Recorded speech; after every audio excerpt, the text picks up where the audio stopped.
Pernah di zaman Nabi SAW ada seorang diangkat jadi kepala suku dari Ansar. Walaupun memang orang ini punya kelebihan fisik, orangnya tampan, orangnya putih, fisiknya kuat kelihatan gitu kan. Waktu dia dinobatkan jadi kepala suku, beberapa anggota sukunya datang ke masjid Nabi SAW. Dan Nabi SAW tanya, siapa kepala suku kalian sekarang? Disebutlah namanya Fulan bin Fulan. Kata Nabi SAW, bagaimana orangnya? Bagaimana orangnya? Kata mereka, tampan, berwibawa, pintar, cerdas, tapi pelit ya Rasulullah. Maka apa kata Nabi SAW? Kira-kira penyakit jiwa apa yang lebih buruk daripada pelit? Kapan seseorang sudah perhitungan, apalagi kalau sudah di jalan Allah Subhanahu Wa Taala, maka ini penyakit. Ini penyakit. Imam Adzabi rahimahullah masukkan dalam buku Al-Kabair, dosa-dosa besar beliau, salah satunya adalah pelit. Syekh Muhammad Munajjid juga masukkan itu. Syekh Muhammad bin Abdul Wahhab juga, ya, At-Tamimi juga sama. Dalam buku-buku dosa-dosa besar mereka masukkan pelit itu bagian daripada dosa besar, bukan cuma sekedar dosa. Ada orang subhanallah buat dirinya pun pelit. Tentu kita harus berada di antara jangan pelit, jangan juga boros, ya. Tetapi intinya kita disuruh menikmati, tapi tidak mubazir. Kalau ada orang yang justru pelit, sampai tidak mau sama sekali mengeluarkan uang gitu kan. Semuanya serba ditabung, semuanya serba disimpan. Ini penyakit jiwa. Di sini kita berlindung dari sifat pelit itu. Dan dalam sebuah hadis kata Nabi SAW, "Mathalul bakhili wal mutasaddiq kamathalir rajulaini alaihima jubbatan min hadidin qad utturrat aydihima ila tarakihima." فجعل المتصدق كلما هم بصدقة اتسعت وانبسطت عنه حتى تغشى أنامله وتعفو أثره وجعل البخيل كلما هم بصدقة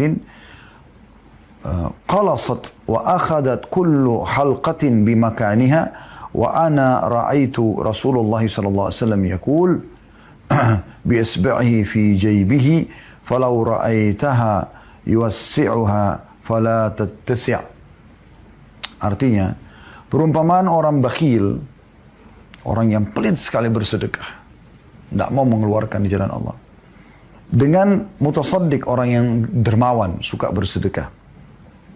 Seperti dua orang yang masing-masing mengenakan baju jubah terbuat dari besi yang terpotong bagian lengannya, hingga tulang selangka keduanya kelihatan. Setiap kali mutasaddiq atau orang yang dermawan ini hendak bersedekah, maka bajunya akan longgar dan akhirnya menutupi ujung kakinya dan bekas jalannya. Jika orang bakhil, pelit, ingin berinfak, baju besinya mengerut dan setiap baju besi tetap di tempatnya, tidak melebar. Maka Abu Hurairah mengatakan, aku mendengarkan Rasulullah SAW bersabda, atau sambil meletakkan jari-jarinya di sakunya, beliau mengatakan, kalau engkau melihat orang bakhil melonggarkannya, niscaya sakunya tidak akan menjadi longgar. Ini yang dimaksud adalah orang bakhil itu tidak akan ada manfaatnya. Buat dirinya tidak ada manfaat, buat orang lain juga tidak ada manfaat. Plus lagi dia berdosa dan tidak mendapatkan pahala. Sudah berdosa, plus tidak dapat pahala karena dia tidak ada pilihan. Dia bersedekah, dermawan, atau dia pelit. Ya. Nah kalau dia bersedekah, dia dapat pahala. Dia juga dilapangkan rezekinya, ya. Kita sudah pernah jelaskan masalah keajaiban bersedekah. Tapi orang bakhil tidak akan lakukan itu. Dan ini sudah pernah saya titik beratkan teman-teman sekalian, jangan pernah didik anak-anak kita terbiasa pelit.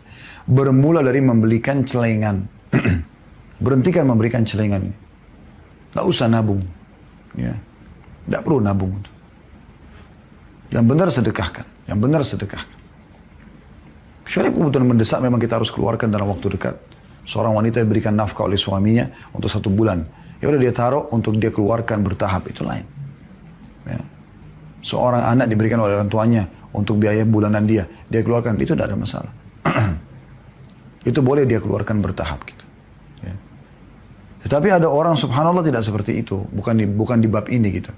Memang mereka sangat pelit, mereka kaya raya tapi nggak mau keluarkan duit. Selalu perhitungan. Bahkan untuk dirinya sendiri, untuk memberikan orang lain, ya.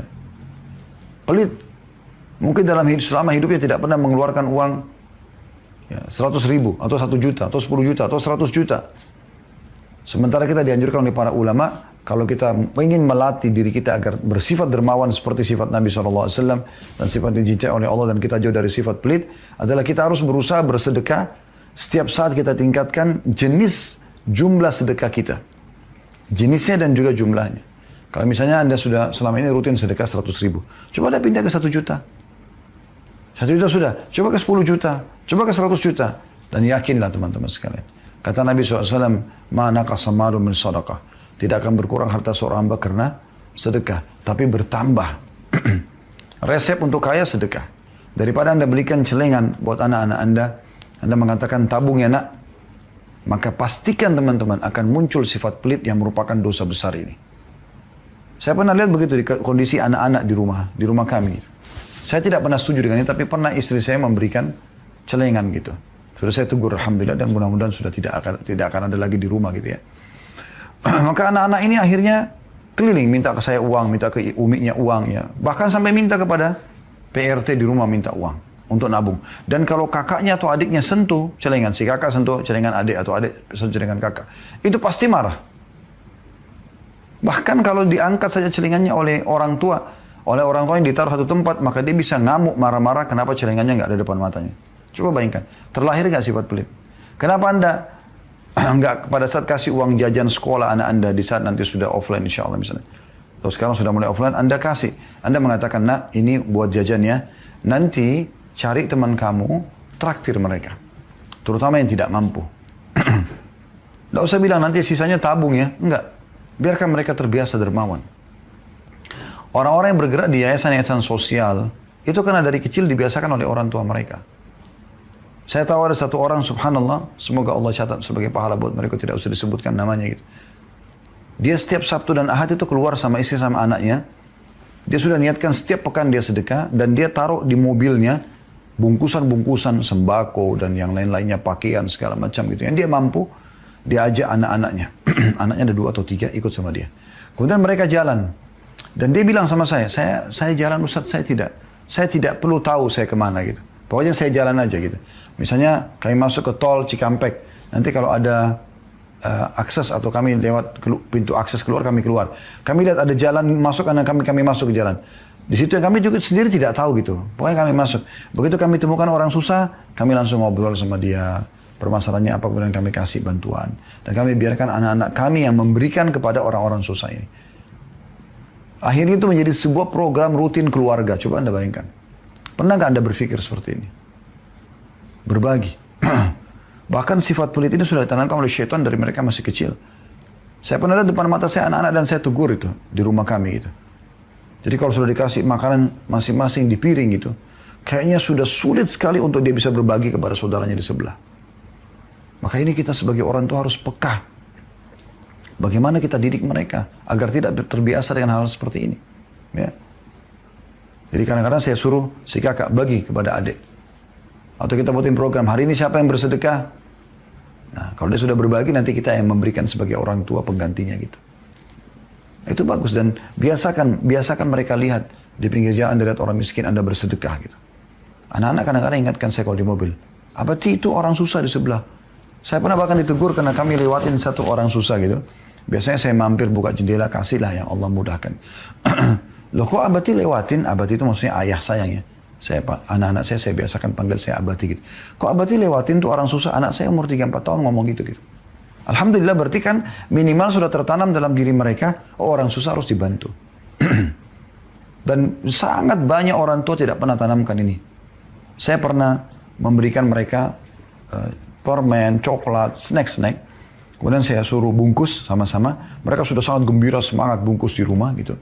Setelah bungkus saya bilang, sekarang abati mau masing-masing bersedekah. Berikan siapa orang di rumah ya yang dipilih. Karena ada banyak orang di rumah dari keluarga kami, dari PRT juga ada, dari driver juga ada. Jadi coba mau kasih kakak. Pertama mengatakan saya mau kasih si fulan, baik. Yang kedua saya tanya kasih si fulan, kasih. Biarkan mereka, lalu mereka pergi. Pada saat mereka sudah memberi, mereka kembali dengan semangat, wajahnya cerah, ceria gitu mengatakan, abati sudah. Aku sudah sedekah. Oh, Masya Allah, bagus. Setelah itu, Saya sendiri pribadi menyiapkan lagi buat mereka sebagai gantinya. Nah ini karena kalian sedekah, ini Allah gantikan ya. Ya jadi coba latih itu. Itu yang dianjurkan dalam Islam. Ajarkan mereka dermawan, bukan pelit. Bukan pelit. Dan ini bahaya nih. Kadang-kadang pelit sama diri, pelit juga sama orang lain. Bahkan pelit di jalan Allah subhanahu wa ta'ala. Mengeluarkan jalan Allah itu luar biasa perhitungannya. Nah ini bahaya.